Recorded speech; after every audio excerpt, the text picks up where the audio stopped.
Here are two Lightroom tips for cropping that I bet you did not know. So here we are in Lightroom. Here is my develop module. That's where you need to be to crop. I click on the cropping tool, and by default, it has a 3 by 3 grid.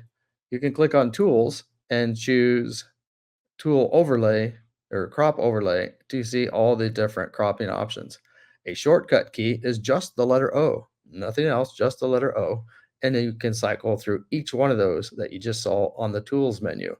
I like the rule of thirds, so we'll get back to the rule of thirds.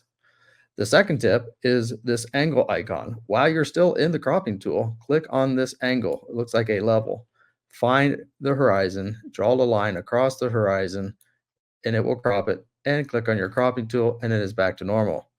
This is Doug Gabbard practicing photography, getting better one photo at a time.